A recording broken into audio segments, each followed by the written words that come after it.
আমার একটা দাদু আমাকে একদিন বলছে, ইঁদুর হয়ে হাতির পোঁদ মারতে যেও না। তা আমি কথাটা কিছু ভেবে বললাম, আচ্ছা দাদু তুমি এই কথা বললে কেন? তো দাদু তখন বলছে, তাহলে শোন। একটা হাতি ছিল, তো সেই হাতিটা চাষের জমির খুব ক্ষতি করত। চাষিদের ফসল সব নষ্ট করে দিত। সব চাষি মিলে একদিন ভাবলো যে হাতিটাকে জব্দ করতে হবে। তারা সবাই মিলে একটা ভীষণ বড় ফাঁদ পাতলো, আর সেই ফাঁদে হাতিটা ধরা পড়ে গেল।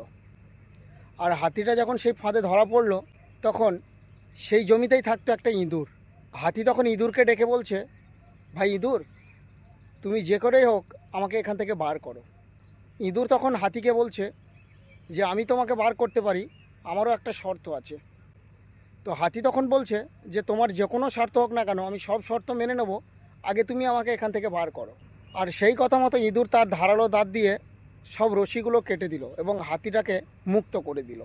তো হাতিরা মুক্তি পাওয়ার পর ইঁদুর হাতিকে বলছে যে দেখো বন্ধু, আমি তো তোমায় এখান থেকে বাঁচিয়ে নিলাম, এবার আমার শর্ত মোতাবেক তুমি তোমার শর্তটা পালন করো। তো বলছে ঠিক আছে, তুমি কি চাও বলো। তো তখন ইঁদুরটি হাতিকে বলছে যে তোমার মতো এত বড় প্রাণীর আমার খুব পোদ মারার ইচ্ছা। তখন হাতি ইঁদুরকে বলছে ঠিক আছে বন্ধু, আমি তোমার এই স্বপ্নটা পূরণ করিয়ে দেবো। তো এসো, এখানে নয়, ওই বেলগাছের নিচে এসো, আর বেলগাছের নিচে এসে তুমি তোমার স্বপ্নটা পূরণ করো। তো ইঁদুরের শর্ত মোতাবেক হাতির পোঁদের মধ্যে ঢুকে গেছে। আর ইঁদুরটা যখন হাতির পোঁদের মধ্যে ঢুকে গেছে, ঠিক তখনই হাতির মাথায় একটা মস্ত বড় বেল পড়েছে। আর যখনই হাতির মাথার উপর বেলটা পড়েছে, হাতি তখন মাথাটা নড়িয়েছে। আর যখনই মাথা নড়িয়েছে, তখন ইঁদুর হাতির পোঁদ থেকে বেরিয়ে হাতির কানের কাছে গিয়ে বলছে, বন্ধু তোমার কি লাগছে নাকি? লাগলে আমাকে বলবে। এই কথা বলে আবারও ইঁদুর হাতির পোঁদের মধ্যে ঢুকে গেছে। তখন হাতির শুঁড়ের মধ্যে একটা মশা ঢুকে গেছে। তখন আবারও হাতি শুঁড়টা নড়িয়েছে। আর যখনই শুঁড়টা নড়িয়েছে, আবারও ইঁদুর বাইরে বেরিয়ে এসে হাতিকে জিজ্ঞেস করছে, কি বন্ধু তোমার কি খুব ব্যথা পাচ্ছে? তো হাতি তখন মনে মনে ভাবছে, শালা তুই একটা ন্যাংটি ইঁদুর হয়ে আমাকে এত বড় কথা বলছিস, আচ্ছা তুই এবার ভেতরে ঢুক।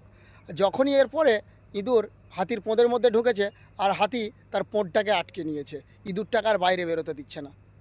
কিছুক্ষণ থাকার পর ইঁদুরে যখন দম বন্ধ হয়ে যায় অবস্থা, তখন হাতি ইঁদুরটাকে বার করে বলছে, এবার বল তোর কেমন লাগছে। তাই বলছিল আমার দাদু যে হাতি হয়ে ইঁদুরের পোঁদ মারতে যেও না। ঠিক তেমন হয়েছে আমার। তোমরা আমার চ্যানেলটিকে সাবস্ক্রাইব করছো না, লাইক করছো না, ওই ইঁদুর হয়ে হাতির পোঁদ মারার মতন অবস্থা তোমরা আমার করে দিয়েছো, দম বন্ধ করে দিয়েছো। পারলে বন্ধুরা একটা লাইক, কমেন্ট, একটা সাবস্ক্রাইব করে দিও।